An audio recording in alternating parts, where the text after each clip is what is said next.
आप देख रहे हैं स्वदेश आर। मैं हूं आपके साथ कविता थपलियाल। नमस्कार, मैं हूं आपके साथ सौमित्र बुद्धकर। आज की बड़ी खबरों में जैसा हमने बताया, ओमिक्रॉन एक बड़ी चिंता बन गई है भारत के लिए, क्योंकि वहां पर एंट्री हो गई है। 2 लोग मिले हैं। समझेंगे उस खबर को डिटेल से, मिलाएंगे आज के स्वदेश हीरो से, और बाजार का भी होगा पूरा हाल। लेकिन सबसे पहले आज की बिग स्टोरी। देश के सबसे प्रतिष्ठित टेक्नोलॉजी संस्थान इंडियन इंस्टीट्यूट ऑफ टेक्नोलॉजी में प्लेसमेंट सीजन की धमाकेदार शुरुआत हुई है और इसमें बाजी मारी है आईआईटी रुड़की के छात्रों ने। यहां के एक छात्र को सबसे ज्यादा 2 करोड़ 15 लाख रुपए का पैकेज मिला है। ये कितना मायने रखता है, इसका अंदाजा आप इस बात से लगा सकते हैं कि पिछली बार सबसे बड़ा पैकेज 80 लाख रुपए का था। बिल्कुल, लेकिन यहाँ बात सिर्फ पैसों और पैकेज की नहीं है, बात है उस टैलेंट की जिसकी मुरीद दुनिया की दिग्गज आईटी कंपनियां हैं। ये बात सत्या नडेला, सुंदर पिचाई से लेकर आपको बता दें कि पराग अग्रवाल तक सभी ने साबित की है। हम आज स्वदेश आर पर इसी पर चर्चा करेंगे। हमारे साथ 2 खास मेहमान भी जुड़े हैं, Niti Sharma, co-founder president TeamLease edtech, और प्रोफेसर विनय शर्मा आईआईटी रुड़की। लेकिन सबसे पहले हमारी सहयोगी खुशबू तिवारी के पास चलते हैं, जो हमें आईआईटी में चल रहे प्लेसमेंट और पैकेज की तमाम डिटेल्स दे रही हैं। जी बिल्कुल, कल पहला दिन था प्लेसमेंट सीज़न का आईआईटीज़ के लिए और यहाँ पे काफ़ी ज़्यादा उछाल देखने को मिला है, ना सिर्फ पैकेजेस में बल्कि साथ ही जितने भी ऑफ़र्स, जिन कंपनियाँ जो ऑफ़र्स लेकर आई हैं उनमें भी काफ़ी ज़्यादा उछाल देखने को मिला है। मसलन आईआईटी रुड़की या आईआईटी मद्रास की बात करें तो जिन कंपनियों ने ऑफ़र लाए हैं वो पिछले साल के मुकाबले काफ़ी ज़्यादा हैं। अगर हम देखें तो आईआईटी बॉम्बे में या फिर आईआईटी रुड़की में ही पिछले साल जहाँ 80 लाख रुपए के आसपास का हाईएस्ट पैकेज दिया गया था, इस बार 2 करोड़ और 15 लाख तक का हाईएस्ट पैकेज गया है आईआईटी रुड़की में। आईआईटी बॉम्बे, आईआईटी गुवाहाटी में भी 2 करोड़ से ऊपर तक का पैकेज गया है, हाईएस्ट पैकेज। और अगर डोमेस्टिक पैकेज की बात करें तो आईआईटी रुड़की में जो डोमेस्टिक पैकेज यानी घरेलू कंपनी की ओर से पैकेज है वो भी 1 करोड़ से ऊपर का रहा है। और यही नहीं, इस बार 1 करोड़ से ज़्यादा जो ऑफ़र दिए गए हैं उन स्टूडेंट्स की संख्या भी ज़्यादा है जिन्हें 1 करोड़ से ज़्यादा का ऑफ़र देखने को इस बार मिला है प्लेसमेंट सीजन में। पहला दिन था, अभी अगली 14 दिन तक ये सेशन और चलेगा और हम सारी अपडेट्स आप तक लेकर आएंगे। अगर हमने एक तुलना भी की है कि अगर हम सीईओज़ की सैलरी के साथ आईआईटीज़ की सैलरी की कंपैरिजन करें तो भारत में अगर हम हाइक्स को देखें तो पिछले वित्त वर्ष में जो हाइक्स हुए हैं, सीईओज़ की हाइक्स, सैलरी हाइक, उसमें 13% का उछाल आया था, सैलरी हाइक हुई थी। और अगर उनकी एक एवरेज बेस सैलरी देखी जाए तो वो 30 लाख के आसपास आती है। टोटल सैलरी का भी अगर एवरेज देखा जाए इंडियन सीईओज़ की तो वो भी 52 लाख से लेके 1 करोड़ के बीच के आसपास आती है। यानी आईआईटी स्टूडेंट्स का जो पैकेज है वो काफ़ी ज़्यादा ऊंचा उन्हें इस बार मिल रहा है। कंपनियां चाहती हैं कि वो राइट पूल ऑफ टैलेंट उनके पास आए और वे उन्हें हायर कर सके। जो कंपनियां आ रही हैं उसमें ऊबर, गूगल, अमेज़ॉन, एप्पल, इन सब कंपनियों के साथ ही न्यू एज टेक्नोलॉजी कंपनियां भी हैं और साथ ही इसके साथ एचयूएल और आईटीसी जैसी लेगेसी कंपनीज भी शामिल हैं। तो जोरदार प्लेसमेंट सीजन चल रहा है इस समय आईआईटीज़ में और कई सारे बड़े ऑफर्स भी मिल रहे हैं। हमने आईआईटी मद्रास के adviser training and placement professor CS Shankar Raman से खास बातचीत की। उन्होंने हमें बताया कि 400 जॉब ऑफर्स जो अब तक मिल चुके हैं। माइक्रोसॉफ्ट ने उनमें से 19 छात्रों को ऑफर्स दिए हैं। We have already crossed 400 job offers, right, at the end of slot 1.1. And this is a very strong performance by our students as far as this year's placements is concerned. And we hope that by the end of phase 1, we try to get job offers for as many students as possible. Microsoft has offered 90, right? Texas Instruments has made 15 offers. Bajaj also has given 15 offers. And so on, right? So I think these have been the top recruiters, in the first session, and we hope that more companies give us even greater number of offers as we proceed.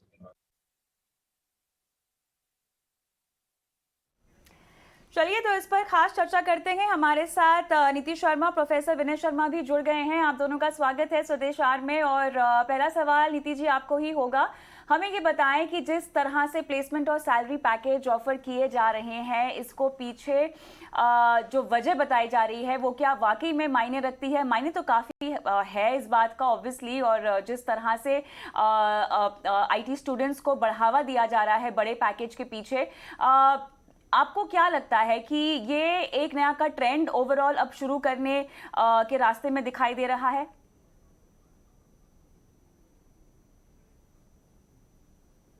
Sorry, yes. जी बिल्कुल, क्योंकि अब आप देखिए कि पिछले 2 साल से ना ना सिर्फ हमारे देश में बट ग्लोबली टेक्नोलॉजी अडॉप्शन बहुत ज्यादा बढ़ गया है, विच मीन्स कि टेक्नोलॉजी स्किल्स, टेक्निकल स्किल्स की डिमांड जो है इतनी ज्यादा बढ़ गई है कि हमें ज्यादा से ज्यादा लोग जो एम्प्लॉयबल हैं, जो स्किल्ड हैं, वो इंडस्ट्री को चाहिए। आईटी इंडस्ट्री में ही कम से कम 15 से 20-25% की डिमांड बढ़ चुकी है। बट आईटी इंडस्ट्री के अलावा अब आप देखिए HR tech, pharma tech, education tech, health tech, हर एक इंडस्ट्री में टेक्नोलॉजी का इन्फ्यूजन बहुत ज्यादा हो चुका है। तो जब डिमांड बढ़ेगी तो ऑब्वियसली सप्लाई को भी तैयार होना पड़ेगा, और सप्लाई को भी उतना ही ज्यादा सैलरी बेनिफिट मिलेगा, और फैसिलिटीज मिलेंगी, और इंडस्ट्री उनको ज्यादा से ज्यादा अट्रैक्ट करने के लिए बहुत ही नए नए तरीके ढूंढेगी। सैलरी तो obviously top of the list है। बिल्कुल। प्रोफेसर विनय शर्मा भी हमारे साथ जुड़े हुए हैं। प्रोफेसर शर्मा, बहुत बहुत स्वागत आपका। सबसे पहले तो बधाई कि आईआईटी रुड़की ने इतने अच्छे स्टूडेंट्स जो हैं उनको ट्रेन किया है कि बड़े बड़े ऑफर्स मिल रहे हैं। क्या आपको उम्मीद थी इस तरह के ऑफर्स आएंगे इस बार आईआईटी रुड़की में, या क्या बदलाव आप देख रहे हैं? आपको लग रहा है कि जो पिछले साल कोरोना का इफेक्ट था जिसकी वजह से कंपनियां ज़्यादा हायरिंग नहीं कर रही थी, अब उसका फ़ायदा मिल रहा है? उम्मीद थी हम लोगों को, क्योंकि आईआईटी रुड़की के स्टूडेंट्स प्रिपेयर्ड थे और कंपनीज ये साइन शो कर रही थी कि वो आगे बढ़ेंगे हायरिंग के लिए। इंडस्ट्री रिवाइव कर रही है बहुत तेजी के साथ, कंजम्पशन भी बढ़ रहा है, प्रोडक्शन भी बढ़ रहा है, और आईटी का रोल मैसिव है चारों तरफ, क्योंकि कोविड में बहुत सारी ऐसी चीजें हुई हैं जो आईटी एनेबल्ड तरीके से आगे बढ़ाई जा रही हैं। तो इस वजह से स्टूडेंट्स वेल प्रिपेयर्ड। पिछले साल हमें काफी एक्सपीरियंसेस हुए थे जिन्होंने हमें कई नई चीजें सिखाई थी।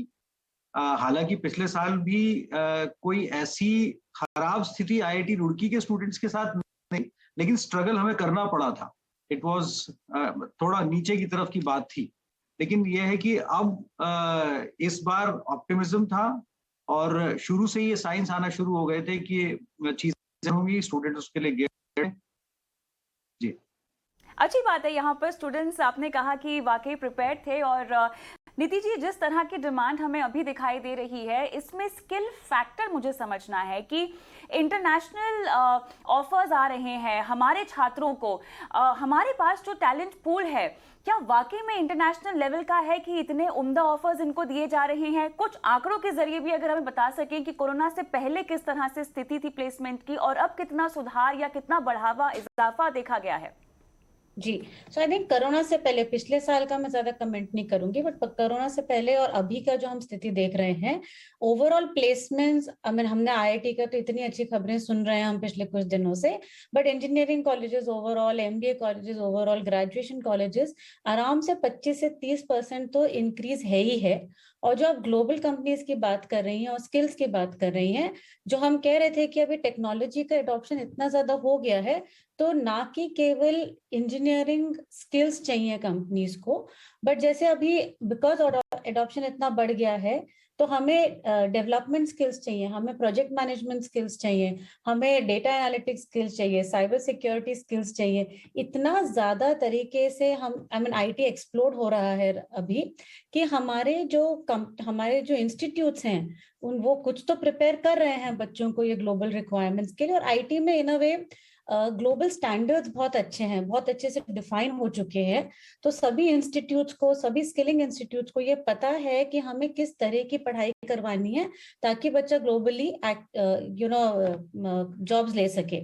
पर दूसरा एक चीज ये है कि क्योंकि डिमांड इतनी ज्यादा बढ़ रही है, इंजीनियरिंग कॉलेजेस हैं, regular colleges, conventional colleges, universities जो हैं, अभी धीरे धीरे skills over and above the regular degree and post graduate degree programmes, skills का एक्चुअली अडॉप्शन कर रहे हैं और बच्चों को ईयर 1 ईयर 2 से ही स्किल्स पढ़ा रहे हैं ताकि they are actually prepared for requirements even in the next 2 to 3 years time frame और 4 years टाइम फ्रेम। सो अभी हमें अभी हमें जो एक्सपोजर मिल रहा है कि किस टाइप के रिक्वायरमेंट्स आ रहे हैं, जो 25-30% जो अभी बढ़ रहा है आईटी में डिमांड, और दूसरी इंडस्ट्रीज में भी टेक्नोलॉजी की डिमांड जो बढ़ रही है, वो हमें लगता है कि ये मतलब मेरे ख्याल से 8-10 साल तो कहीं नहीं गई है।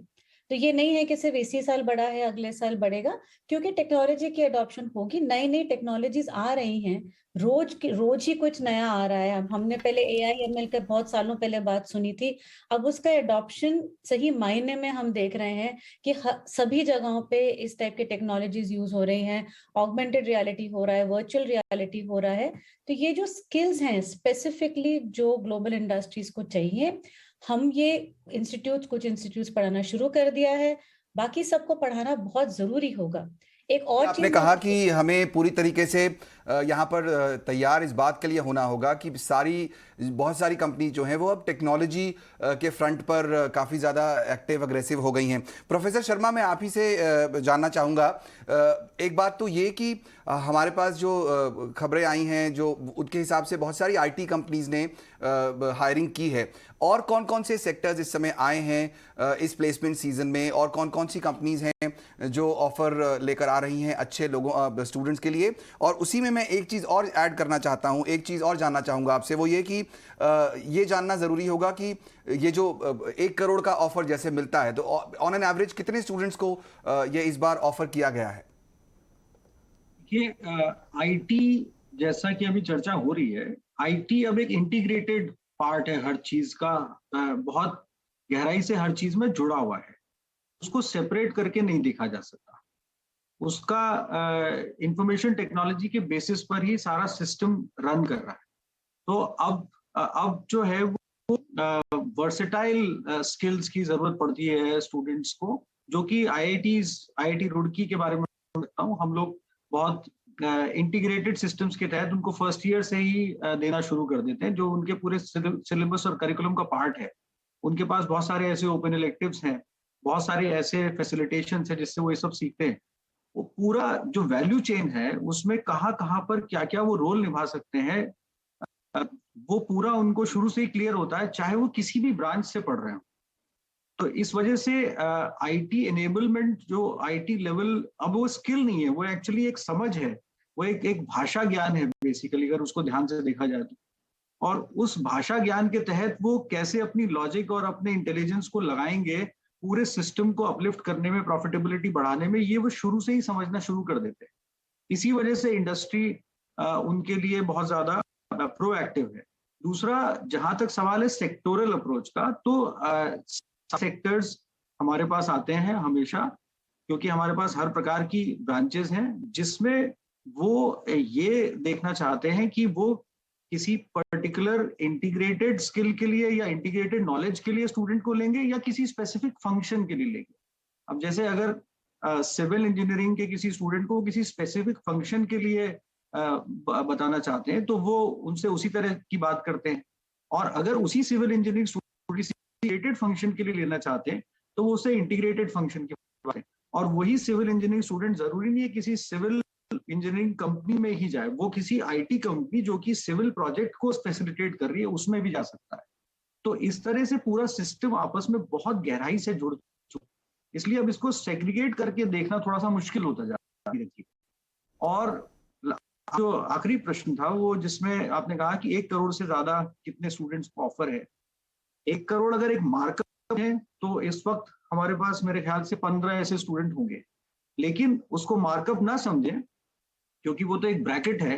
उस रेंज में जो अगर आप कुछ मिलियंस की रेंज से प्लस 10 मिलियन प्लस की रेंज की बात करें, तो उसमें बहुत सारे स्टूडेंट्स हैं।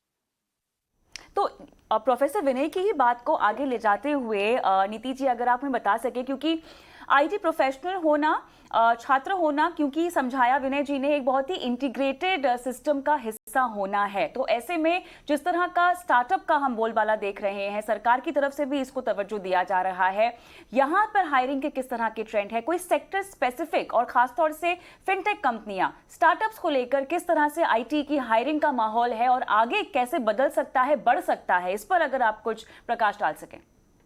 जी, तो जैसे प्रोफेसर ने कहा कि इंटीग्रेटेड स्किल्स, या मैं उसी को एक दूसरे टर्मिनोलॉजी में कहूँ तो मल्टी स्किल्स, स्टार्टअप जो होती हैं बहुत कम लोगों के साथ काम करती हैं, और वो चाहती हैं कि टेक्नोलॉजी में जो लोग आते हैं वो मल्टी स्किल्ड हों, जो सिर्फ एक ही चीज ना करे, एक स्पेशलाइजेशन ना करे, बट उस स्पेशलाइजेशन के साथ में और भी बहुत कुछ उनको आना चाहिए, ताकि वो स्टार्टअप पे जो लोड होता है इनिशियली वो कम हो। बट वो बहुत क्रिटिकल होता है, क्योंकि टेक्नोलॉजी हमें डेवलप करनी है, हमें, एंड स्पेशली जो आप फिनटेक की बात कर रही हैं या जो टेक स्टार्टअप्स हैं, एंड जो सरकार भी अपना काफी उस पे मूवमेंट कर रही है कि काफी लोगों को ये शुरू करना चाहिए, तो स्टार्टअप्स ने भी अपना हायरिंग बढ़ाया है। मेरे ख्याल से कम 12 से 15% तो बढ़ा ही बढ़ा है इस साल।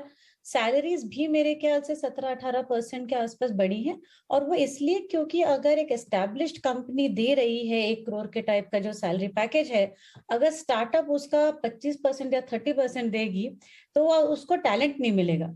तो अगर उनको सही तरीके से टैलेंट चाहिए, सही कैंडिडेट चाहिए, तो उसके लिए जरूरी है कि स्टार्टअप को भी एक तरीके से अपना सैलरी ब्रैकेट बढ़ाना पड़ेगा। बट उसके अलावा सिर्फ सैलरी ब्रैकेट एक चीज होती है, बट इतनी ज्यादा अलग फैसिलिटी स्टार्टअप देना शुरू कर दिया है।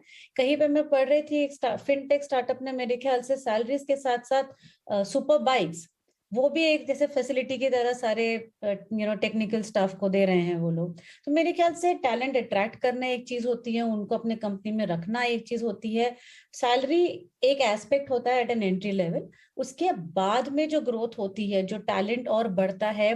और स्टार्टअप में एक चीज है कि अभी स्पेशली टेक स्टार्टअप्स में बहुत सारा फंड रेज हो रहा है, इन्वेस्टर्स बहुत बहुत ग्लोबली देख रहे हैं कि किस टाइप का इन्वेस्टमेंट इंडिया में कर सकते हैं, और इस कारण जो है, I think a lot of technical people are wanting to go to startups, बहुत पोजीशंस ओपन हो रही हैं, स्किल्ड टैलेंट आ रहा है, और मेरे ख्याल से रुक रहा है उन स्टार्टअप्स में, सिर्फ इसीलिए कि उनको सीखने के लिए बहुत मिलता है, एक कैनवस वाइड हो जाता है, नई कंपनी होती है, नया डेवलपमेंट होता है, नया प्लेटफॉर्म होता है, जी और ये जो ग्लोबल एक्सपोजर होता है with startup, specially with tech startups अभी जो इंडिया में चल रहा है, आई थिंक उससे काफी फायदा होता है फ्रेशर्स और बिल्कुल थोड़े 2 इयर्स वाले एक्सपीरियंस बच्चों को। बिल्कुल। बहुत बहुत शुक्रिया नीति जी और प्रोफेसर विनय शर्मा जी, आज इस चर्चा में शामिल होने के लिए। काफ़ी इंसाइटफुल बातें बताई हमारे दोनों ही मेहमानों ने। तो ज़रूरी ये है समझना अभी कि आपको सिर्फ आईटी को अलग करके देखना नहीं चाहिए। जिस तरह प्रोफेसर शर्मा समझा रहे थे कि अब ये इंटीग्रेटेड सिस्टम है, हर तरह की कंपनियां आ रही हैं और वो आईटी स्पेशलाइज्ड, इसीलिए शायद इंजीनियर्स की डिमांड इतनी ज़्यादा है हमारे देश में। बिल्कुल, और हम ग्लोबली अपनी छाप भी छोड़ रहे हैं इसी की वजह से, और आगे ये ट्रेंड अब बस बढ़ना ही है। लेकिन अब हम रुक करेंगे ओमिक्रॉन